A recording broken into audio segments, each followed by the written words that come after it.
Hello साथियों, स्वागत है आप सभी को हमारे चैनल पर। साथियों, जैसे कि आप लोग जानते हैं, सीटेट एग्जाम में प्रश्न अब आपका रटने पर नहीं बल्कि कॉन्सेप्ट बेस्ड समझ पर आधारित प्रश्न पूछा जाता है। देखिए, जो भी क्वेश्चन आपका ईवीएस से पूछा जाता है वो आपका क्लास थर्ड, क्लास फोर्थ और क्लास फिफ्थ, इन तीन क्लास की एनसीईआरटी ईवीएस से क्वेश्चन बनता है। मैंने आपको एक वीडियो में क्वेश्चन के साथ और एनसीईआरटी किताब में प्रश्न कहाँ से बना है वो सारी सारी एक एक लाइन को मैं आपको एक वीडियो में बना बता दिया हूँ। तो वो वीडियो नहीं देखे हैं तो वीडियो देख लीजिएगा कि कहाँ से क्वेश्चन बना जाता है, कहाँ से क्वेश्चन पूछा जाता है आपके एग्जाम में। सीटेट जो है ना, आपको एनसीईआरटी जो है किताब, इससे बाहर जो है ना क्वेश्चन नहीं पूछता है सीटेट की एग्जाम में। तो मैंने उस वीडियो में एक एक चीज को बता दिया हूँ। वीडियो नहीं देखे हैं तो वीडियो जाकर देख लीजिएगा। देखिए, आज हम लोग पढ़ेंगे ना, ये आपका संपूर्ण NCERT EVS class third, class fourth और क्लास फिफ्थ की संपूर्ण है यहाँ पर। इससे बाहर क्वेश्चन नहीं बनेगा। तो आज आपकी ईवीएस जो है ना समाप्त हो जाएगी, क्योंकि मैंने सारा क्वेश्चन जो है ना आपको एनसीईआरटी में जितने भी पॉइंट दिया हुआ है सबको इस पीडीएफ में मैं आपको यहाँ पर लेकर आया हूँ आपके सामने। तो चैनल को भी सब्सक्राइब कर लीजिएगा। चलिए शुरुआत करते हैं। जानवर। देखिए, जानवरों की खाल पर जो डिजाइन बने होते हैं वह उनके बालों के कारण होता है। रात में जागने वाला जानवर निशाचर हर चीज को सफेद और काली ही देखते हैं। रात को जो जागने वाला जानवर होता है वह हर चीज को यानी हर रंग को किस रंग में देखता है, तो सफेद और काली ही रंग में वह देखता है। जैसे आपका उल्लू हुआ, चमगादड़ हुआ और रेगिस्तानी चूहा, ये सभी क्या है, रात में जागने वाला जानवर है। और ये सभी हर चीज को किस रंग में देखता है, तो सफेद और काली। बहुत से जानवर किसी खास मौसम में लंबी गहरी नींद में चले जाते हैं, जैसे छिपकली। देखिए, ये पॉइंट जो है ना आपको पिछले साल 2024 में पॉइंट ये पूछ लिया गया था। कथन ए और कथन जो इसका कथन ए और कारण आ वाला जो क्वेश्चन पूछता है ना, उसमें ये पूछ लिया था, ये कथन दे दिया था आपका कि कुछ जानवर किसी खास मौसम में लंबी गहरी नींद में चले जाते हैं, कथन ए। और इसका कारण जो है ना दूसरा टाइप करके देख के पूछ दिया था। तो याद रखिएगा, यह कथन सही होगा कि कुछ जो जानवर होता है वह किसी खास मौसम में लंबी गहरी नींद में चला जाता है। तो हर एक पॉइंट को आप याद रखिएगा, क्वेश्चन बनता है।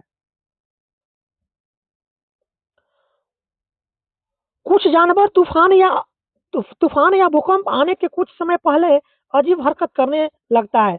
जंगल में रहने वाले लोग समझ जाते हैं कि कुछ बुरा होने वाला है। जैसे आपका 2001 में गुजरात के भुज में भूकंप आया था, तो वहाँ का जो जानवर था वो अजीब अजीब जो है ना हरकत करने लगा था, जिससे वो उस इलाके में जो लोग थे, उस जानवर को हरकत देख कर समझ गया था कि यहाँ कोई बड़ी अनहोनी होने वाला है। तो ये संकेत दे दिया था। तो 2001 में जब भूकंप आया था गुजरात के भुज में, तो गुजरात के भुज में, तो यहाँ जो वहाँ का जो जानवर था वो अजीब हरकत करने लगा था, जिसके जिसके कारण वहाँ के उस इलाके के जो आदमी था, ये जानवर की अजीब गरीब हरकतों को देख करके समझ गया था कि यहाँ कुछ अनहोनी होने वाला है।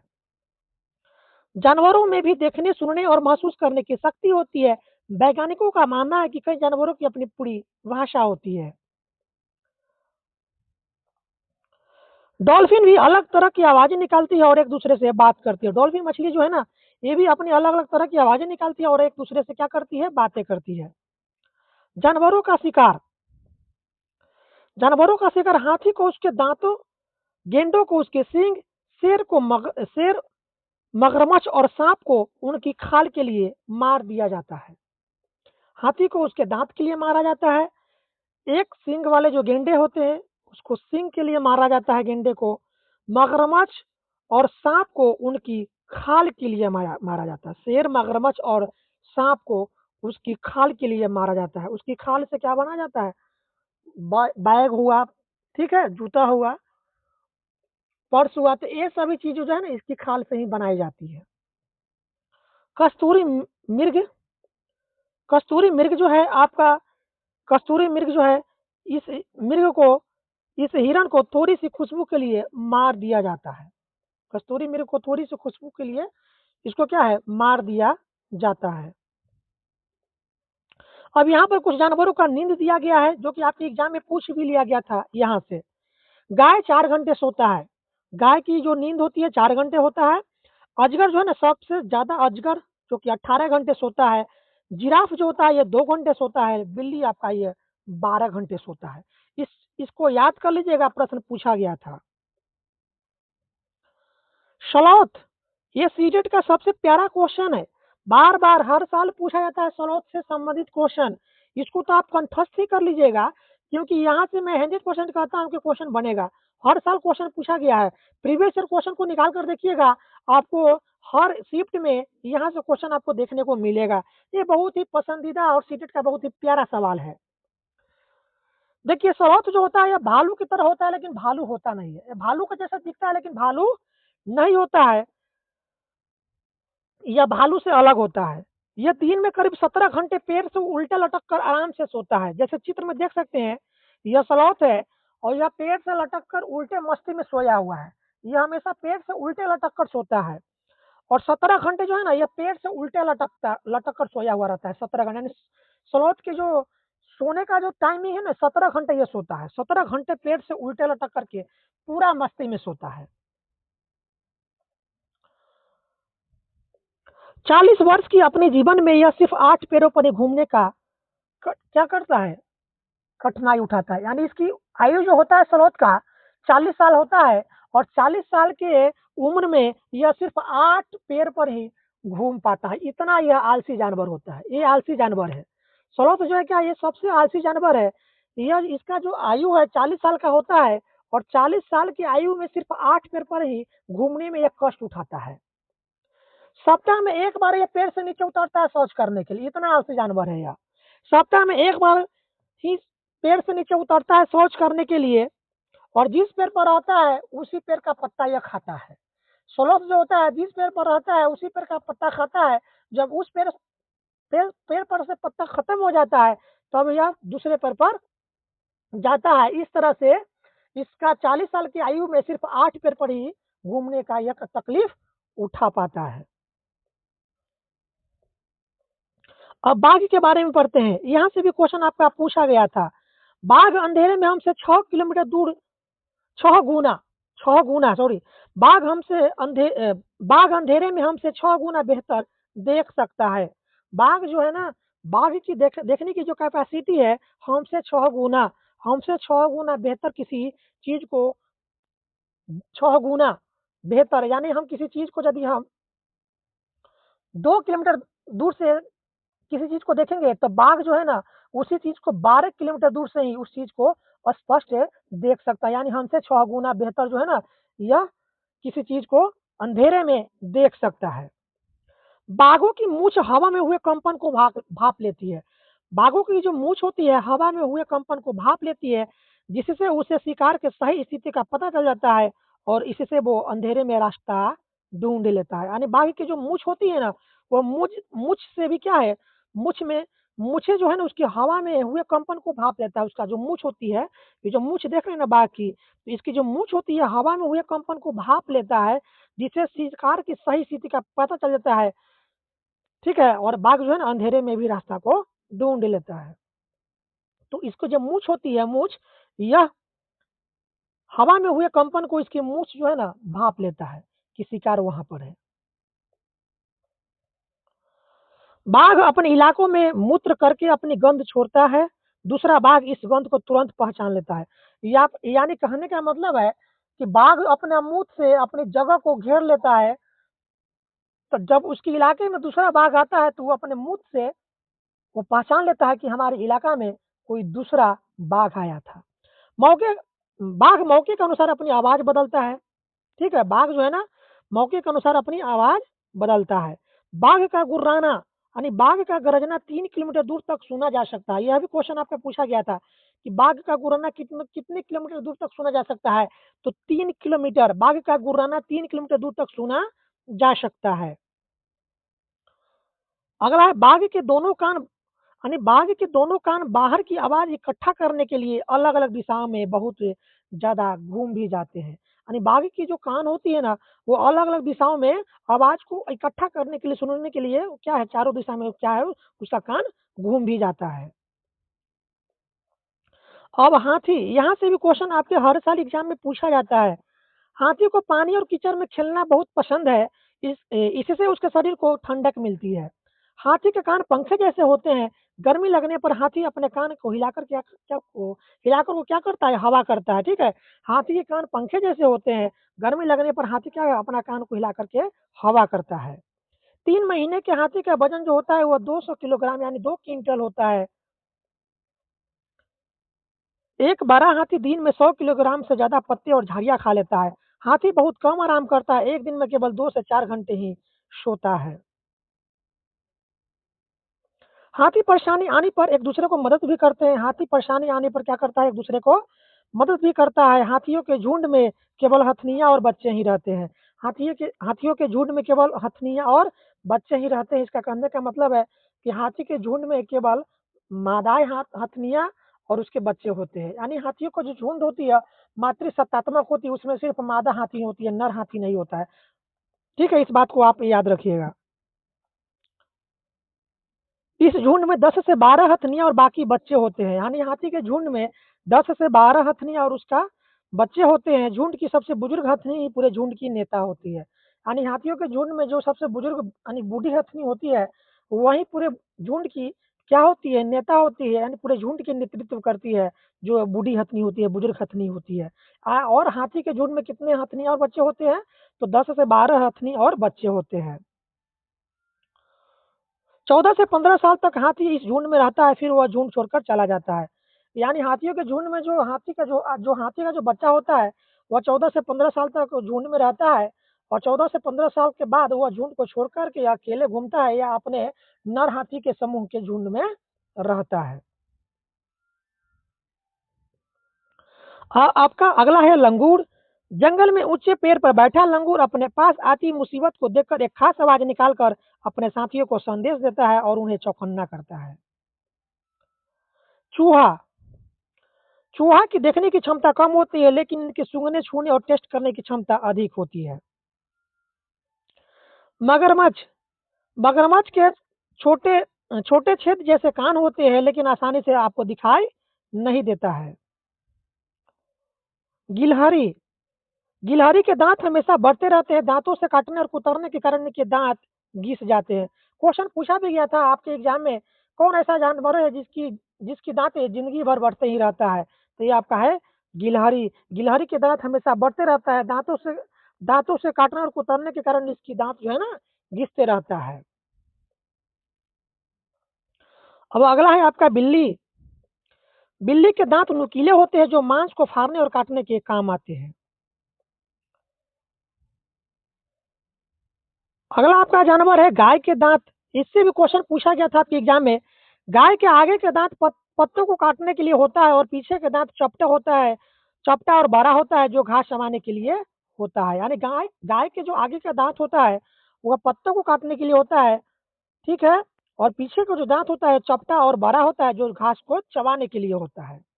छिपकली के भी छोटे छोटे छिपकली के भी छोटे छेद जैसा कान होता है।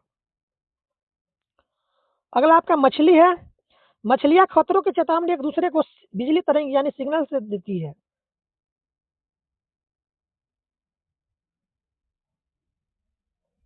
साँप के बारे में पढ़ते हैं, यहाँ से भी क्वेश्चन आपके एग्ज़ाम में पूछा जाता है बार-बार। हमारे देश में केवल 4 तरह के जहरीले साँप होते हैं, इनका नाम है नाग, करेत, दुबैया तथा अफाई।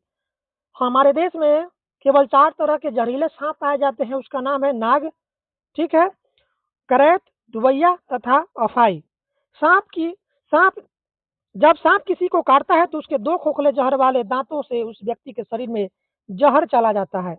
जब किसी व्यक्ति को जब जब देखिए साँप के 2 खोखले दाँत होता है और जब किसी व्यक्ति को साँप काटता है तो वो जो 2 खोखले होता है, उसी 2 खोखले से विष उसके शरीर में चला जाता है। इस जहर से बचने के लिए उस व्यक्ति को सीरम नाम की दवा दी जाती है, जो साँप के जहर से ही बनाई जाती है। यानी साँप के जहर से सीरम नाम की दवा बनती है, जो सभी सरकारी और गैर सरकारी अस्पतालों में क्या है आपका उपलब्ध है। तो साँप काटने की जो दवा बनती है वो साँप के जहर से ही बनाई जाती है, जिसको क्या कहते हैं? सीरम कहते हैं। साँप काटने की दवा साँप के जहर से ही बनती है, जिसे क्या कहते हैं? सीरम कहते हैं। और यह सभी दवा जो है आपका सरकारी और गैर सरकारी दोनों जगह यह क्या है आपका उपलब्ध रहता है। तो सांप से संबंधित क्वेश्चन बनेगा तो याद रखिएगा हमारे भारत में केवल 4 तरह के ही जहरीले सांप पाए जाते हैं, नाग, करत, अफैया और दुबई, क्या बोलते हैं, दुबैया है ना, दुबैया और नाग, करैत, दुबैया तथा अफाई, ये 4 तरह की आपकी सांप होती है। सांप के 2 खोखले दांत होता है, इस बात को भी याद रखिएगा। सांप के 2 खोखले दांत होता है।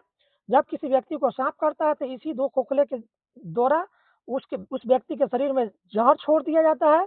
सांप के काटने की जो दवा बनती है वह सांप के जहर से ही बनती है, जिसको सीरम कहते हैं। ये सीरम नाम की दवा जो है सभी गैर सरकारी और सरकारी अस्पताल दोनों जगह उपलब्ध रहती है।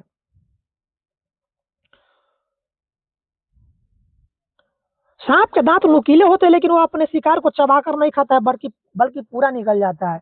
यहाँ से ही पॉइंट पूछा गया था आपके एग्जाम में कि सांप जो है ना, सांप जो है वह अपने शिकार को पूरा चबाकर नहीं खाता है, बल्कि वह क्या करता है, वह पूरा निगल जाता है। यानी सांप जो है ना शिकार को चबाकर नहीं खाता है बल्कि पूरा निगल जाता है। और सांप के 2 नुकीले दांत होता है। 2 सांप के दांत नुकीले होता है और दो खोखले दांत उसका होता है, ठीक है, नुकीला भी होता है। सांप के बाहरी कान नहीं होता है, वो जमीन पर हुए कंपन को ही सुन पाता है। इस बात को याद रखिए कि सांप के जो है ना बाहरी कान नहीं होता, यानी सांप के कान ही नहीं होता है। जब जब धरती पर कंपन होता है ना तो उसी कंपन के साथ अनुक्रिया करके सांप जो है ना समझता है कि हमारे आगे खतरा है। सपेरों को कालबेलिया भी कहते हैं। कालबेलिया नाच में सांप जैसी मुद्राएं दिखाई जाती है। यानी सपेरा को जो सांप पकड़ने वाला है तो उसको क्या सपेरा कहते हैं। सपेरा को हम क्या कहते हैं, कालबेलिया भी कहते हैं। कालबेलिया नाच में क्या दिखाई जाती है, तो कालबेलिया नाच में सांप जैसी दृश्य दिखाया जाता है, मुद्राएं दिखाई जाती है, ठीक है। इस बात को आप याद रखिएगा। सांप की बाहरी कान नहीं होता है, सांप के कान नहीं होता है, ठीक है। जमीन पर हुए कंपन के साथ अनुक्रिया करके वह सुनता है। सांपेरों को कालबेलिया कहते हैं। कालबेलिया नाच में सांप जैसी मुद्राएं दिखाई जाती है। सांप खेतों में फसल को चूहे से बचाने के में क्या करता है, किसानों को मदद करता है। सांप सुन नहीं पाता है, वे केवल बीन के हिलने से उसके अनुसार अपना सिर हिलाते हैं, जिसे लोग क्या कहता है, नाचना कहता है। आप जानते हैं कि सांप का कान ही नहीं होता है, तो जब सांप के कान नहीं होता है तो वह सुन नहीं पाएगा। तो सांप सुनता कैसे है, तो जमीन पर जो कंपन होती है, तो जमीन पर कंपन होता है तो वो कंपन के साथ अनुक्रिया करता है और अनुक्रिया करके सिर अपना इधर उधर हिलाने लगता है। जब कोई मदारी लोग बीन को बजाता है, जब सपेरा आता है बीन बजाता है तो बीन से जो साउंड निकलता है, ध्वनि निकलता है, तो उस ध्वनि के कंपन के साथ अनुक्रिया करके सांप जो है ना उस बीन के ध्वनि पर अपना स्वर को हिलाता है, सुनता नहीं है। बीन से जो ध्वनि निकलता है, जो साउंड निकलता है, उस साउंड के साथ वो अनुक्रिया करता है, ठीक है। यानी ध्वनि निकलता है तो कंपन होता है, तो उस कंपन के साथ अनुक्रिया करके वो अपना सिर को हिलाने लगता है, जिसे लोग क्या कहता है, सांप का नाचना कहता है। लेकिन सांप का कान नहीं होता है, वो सुनता नहीं है। वो बीन से जो आवाज निकालता है, तो आवाज जो निकलता है बीन से, उसी आवाज में जो कंपन होती है, उसी कंपन के साथ वो अनुक्रिया करता है और अनुक्रिया करके वो सिर को इधर उधर हिलाने लगता है, जिसे लोग क्या कहते हैं, सांप का नाचना कहता है। कालबेलिया जाति के रोशनहास जी अपने जाति में बहुत मशहूर थे। वे बहुत आसानी से खतरनाक और जहरीले सांप को पकड़ लेते थे।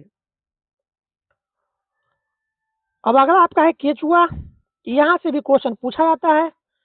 केचुआ जमीन में छेद बनाकर मिट्टी को मुलायम कर देता है। जमीन को इन छेदों से हवा और पानी मिल जाता है।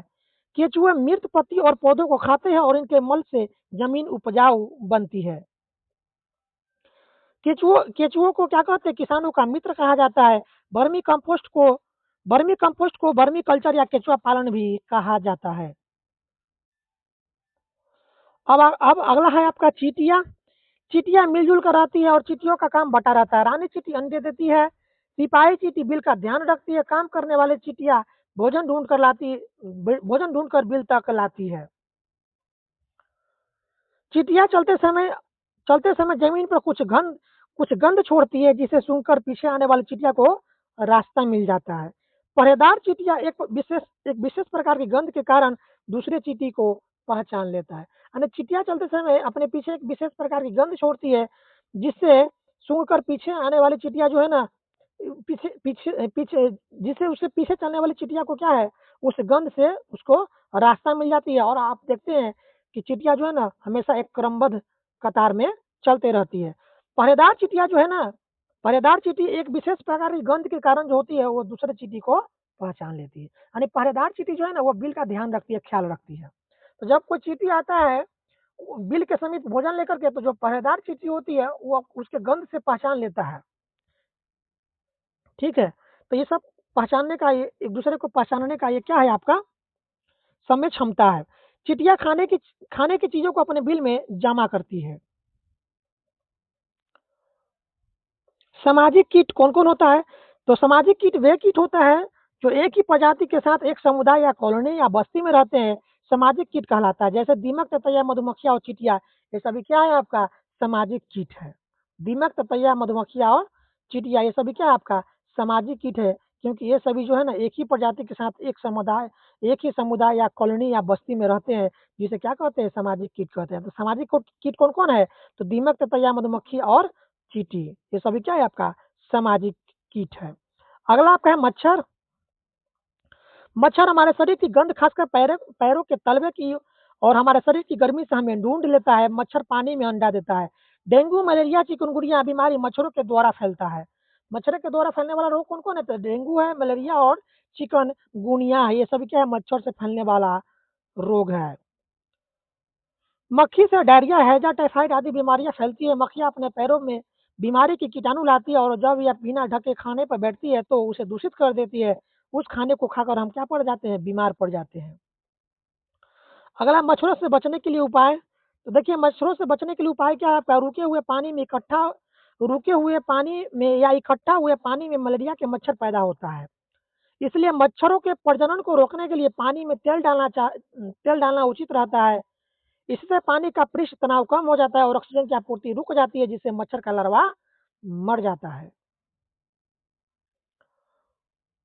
अगला आपका मलेरिया।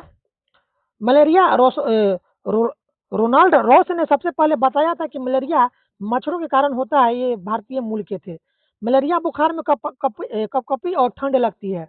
मलेरिया बुखार में क्या है? कपकपी और ठंड लगती है। मलेरिया मादा मच्छर एनाफिलीज से फैलता है। मलेरिया जो है ना मादा एनाफिलीज नामक जो मच्छर होती है उसी के काटने से मलेरिया नामक बीमारी होती है।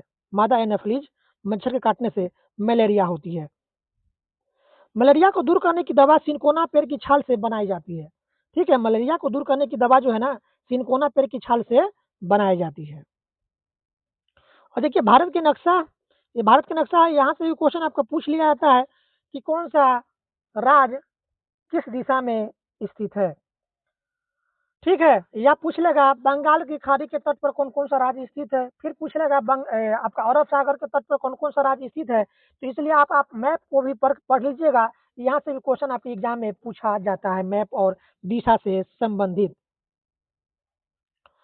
ट्रेन ट्रेन देखिए चाल और दूरी समय से संबंधित भी क्वेश्चन आपके एग्जाम में पूछा जाता है, तो इसको भी आप पढ़ लीजिएगा।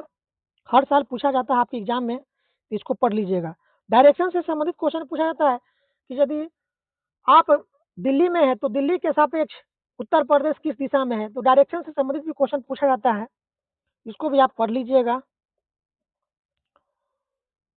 रेल की टिकट में जानकारी, देखिए रेल की टिकट में क्या क्या जानकारी लिखी रहती है।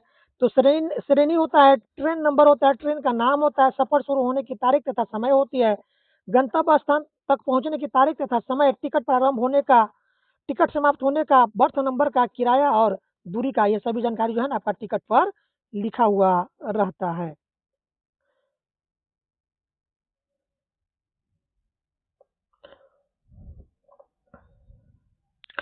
एक पहेली दिया हुआ है, बूझो और पहचानो। एक पक्षी जैसा जिसकी दुम पर पैसा, एक पक्षी ऐसा जिसकी दुम पर पैसा, सिर से दुम तक दिखे नीला ही नीला। तो ये पक्षी आपका है हमारा राष्ट्रीय पक्षी मोर है। और देखिए राष्ट्रीय पक्षी मोर, इसके बारे में पढ़ते हैं। 26 जनवरी 1963 को मोर को भारत का राष्ट्रीय पक्षी घोषित किया गया था। बसंत गौड़ी, देखिए पक्षियों से संबंधित क्वेश्चन आपका भर भर के पूछता है आपके एग्जाम में। बसंत गौड़ी बसंत गौड़ी या गर्मियों में टूक टूक करती रहती है, पेड़ के तने में गहरा छेद बनाकर उसमें अंडा देती है। बसंत गौड़ी जो है ना, ये गर्मियों में टुक टुक करती रहती है और पेड़ के तने में गहरा छेद बनाकर उसमें अंडा रखती है। ठीक है, कौन आपका बसंत गौड़ी? कठफोरवा, कठफोरवा ही बसंत गौरी की तरह होता है, पेड़ के तने में घोंसला बनाता है। शक्करखोरा, शक्करखोरा के बारे में पढ़ते हैं। शक्करखोरा जो ना, शक्करखोरा, शक्करखोरा किसी छोटे पेड़ या झाड़ी की डाली पर अपना लटकता हुआ घोंसला बनाता है। कौन आपका शक्करखोरा?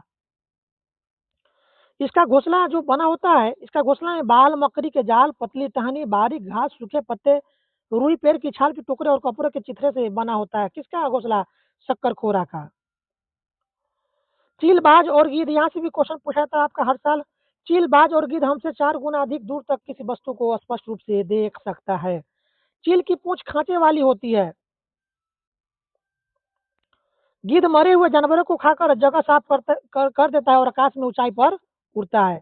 जमीन पर पड़ी हुई कोई चीज किसी किसी चील को 1 से 2 किलोमीटर दूर की दूरी से ही दिखाई क्या है दे जाती है। यानी जमीन पर पड़ी हुई किसी चीज को कोई चीज को किसी चील को 1 से 2 किलोमीटर दूरी से ही वह किसी चीज को क्या है देख लेता है। दर्जन चिड़िया, नाम से स्पष्ट है, टेलर बर्ड, जो पत्तों को सिकर के अपना क्या बना लेता है? घोंसला बना लेता है। दर्जन चिड़िया अपनी नुकीली चोंच से पत्तों को सी लेती है और उनसे एक थैली सी बना लेती है और उसमें अंडे देती है। जैसे पिक्चर में आप देख सकते हैं, दर्जन चिड़िया है। बीवर पक्षी, बीवर पक्षी में बीवर पक्षी में नर बीवर जो होता है, नर बीवर पक्षी अपने घोंसला बनाते हैं। मादा बीवर उन सभी घोंसलों को देखती है, फिर उनमें से जो घोंसला सबसे ज्यादा पसंद आता है उसमें वो अंडे देती है। यानी बीवर पक्षी में देखा जाता है तो जो नर बीवर पक्षी होता है, सभी नर बीवर पक्षी अपना घोंसला को बनाता है और मादा बीवर पक्षी जो होती है नर बीवर द्वारा बनाए गए घोंसला को देखता है और उसमें जो सबसे अच्छा लगता है उसमें जाकर के क्या है वह अंडा को देती है। फाख्ता, फाख्ता के बारे में पढ़ते हैं। फाख्ता कैक्टस कांटों के बीच या मेहंदी की मेड़ में अपना घोंसला बनाती है। कौन आपका फाख्ता? कलचीरी, कलचीरी जिसको इंडियन रोमिन कहते हैं, कलचीरी पत्थरों के बीच में अपना घोंसला बनाती है। इनके घोंसले में पौधा की नाजुक टहनी, जड़, ऊन, बाले, रुई सब बिछा रहता है। यह छोटे छोटे कीड़े को खाता है। इसकी चोंच अंदर से लाल होती है। किसका? कलचीरी का। मैना पक्षी, यह पक्षी जो है ना झटके से अपनी गर्दन को आगे पीछे करती रहती है। कौन सा पक्षी अपनी गर्दन को झटके से आगे पीछे करती रहती है? तो मैना पक्षी। उल्लू, देखिए उल्लू जो है ना, उल्लू अपनी गर्दन पीछे तक घुमा सकता है। कौन ऐसा पक्षी जो है ना अपनी गर्दन को पीछे तक घुमा सकता है? तो ये आपका उल्लू है। इसकी आंख जो होती है मानव की तरह सामने की तरफ होती है। कौन ऐसा पक्षी है जो जिसकी आंखें मानव की भांति सामने होती है? तो उल्लू। उल्लू अपनी गर्दन को 270 डिग्री से अधिक तक घुमा सकता है।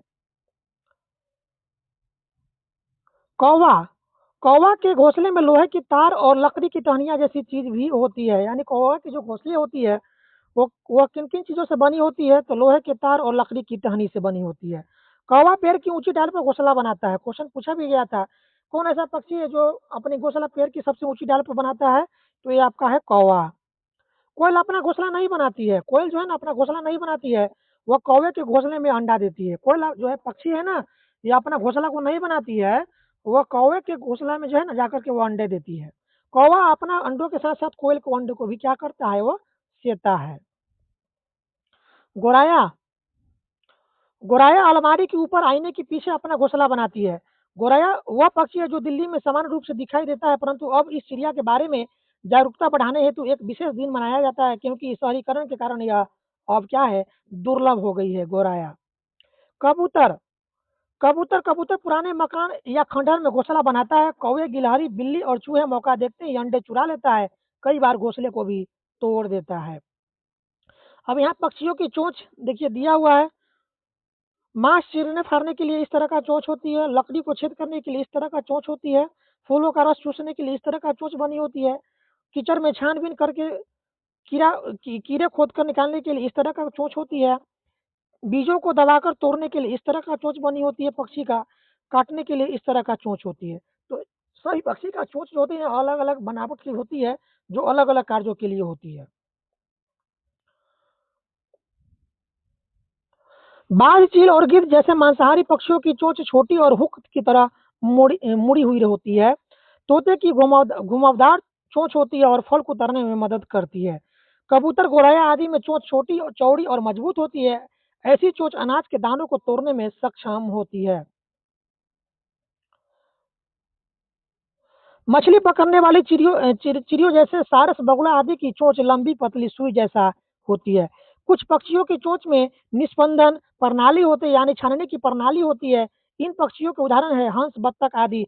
ऐसे पक्षी पानी के आसपास रहते हैं तथा अपना भोजन चोंच में लेने के बाद अन्य पदार्थ जैसे कीचड़ आदि को अलग कर लेते हैं, यानी उसे क्या है, छान लेते हैं। मधुमक्खी पालन, इस यहाँ से भी क्वेश्चन आपके एग्जाम में बार बार पूछा जाता है। मधुमक्खी पालन, बिहार के बिहार के मुजफ्फरपुर का बोचहा गांव, इस इलाके में लीची के पेड़ बहुत अधिक पाए जाते हैं। लीची के फूल मधुमक्खियों को बहुत लुभाते हैं, इसलिए इस क्षेत्र के लोग मधुमक्खी पालकर शहद बनाने का काम करते हैं। अक्टूबर से दिसंबर जो महीना होता है, यह मधुमक्खी के अंडे देने का समय होता है और मधुमक्खी पालन करने का भी उपयुक्त समय आपका यही माना जाता है। मधुमक्खी पालकर मधुमक्खी पालन को क्या कहते हैं? एपी कल्चर कहते हैं। मधुमक्खी पालन को क्या कहते हैं? एपी कल्चर कहते हैं। लीची के फूल फरवरी महीने में खिलता है। लीची का फूल कब कब खिलता है? कौन सा महीना में? तो फरवरी महीने में लीची का फूल खिलता है। मधुमक्खी के हर छत्ते में एक रानी मक्खी होती है जो अंडे देती है। छत्ते में कुछ नर मक्खी होती है और नर मक्खी जो होता है छत्ते के लिए कोई विशेष काम नहीं करता है। छत्ते में बहुत सारे काम करने वाली मक्खियाँ भी होती है। यह दिन भर काम करती है, शहद के लिए फूलों का रस ढूँढती है। जब किसी मक्खी को रस मिल जाता है तो वह एक तरह का नाच करती है। उसी से दूसरी मक्खियों को पता चल जाता है कि रस कहाँ पर है। मधुमक्खी रस से शहद बनाती है। छत्ता बनाने का काम भी इन्हीं का होता है और बच्चों को पालने का भी। मधुमक्खी पालन में बक्से का उपयोग किया जाता है। इस बक्से में चीनी का मीठा घोल डाला जाता है। नर मक्खी जो होती है वो छत्ते के लिए कुछ विशेष काम नहीं करता है। मधुमक्खी के डंक में फार्मिक अम्ल होता है। पक्षी, एनसीईआरटी पॉइंट। पक्षी जो है ना, पक्षी केवल अंडे देने के लिए घोंसला बनाता है। जब अंडे से बच्चा निकल जाता है तो वो घोंसला छोड़कर उड़ जाता है। घोंसला छोड़कर पक्षी अलग अलग जगह चले जाते हैं, पेड़ों पर, जमीन पर और पानी में। ठीक है। अगला है आपका पक्षी। पक्षी एक ही समय में दो अलग अलग चीजों को एक साथ देख लेते हैं, यानी उन पर नजर डाल लेते हैं। जब अलग अलग चीजों पर ध्यान केंद्रित करते हैं तो उनका देखने का दायरा बढ़ जाता है और जब ये बिल्कुल सामने देखता है तो इनकी दोनों आंखें एक ही चीज पर होती है। ज्यादातर पक्षियों की आंखें की पुतली घूम नहीं सकती है। वह अपनी गर्दन को घुमा करके आसपास की चीजों को देखता है। पक्षियों के पंख उन्हें उड़ने में मदद करते हैं और उन्हें गर्माहट भी देते हैं। उनके नए पंख आते रहते हैं, पुराने पंख झड़ते रहते हैं। पक्षियों के कान दिखते नहीं है, लेकिन इनके सिर के दोनों तरफ छोटे छोटे छेद जैसे कान होते हैं जो पंखों से ढके रहते हैं। पक्षी इन्हीं की मदद से सुनता है।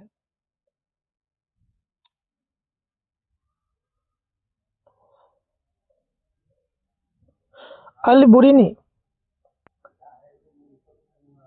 अलबुरिनी को हम नेक्स्ट वीडियो में पढ़ेंगे, तो चैनल को सब्सक्राइब कर लीजिए नेक्स्ट वीडियो में को देखने के लिए। तो वीडियो को हम यहीं पर समाप्त करते हैं। अलबुरिनी से संबंधित हम आपको नेक्स्ट वीडियो में वीडियो लेकर आएंगे। चैनल को भी सब्सक्राइब कर लीजिए इस तरह का वीडियो देखने के लिए।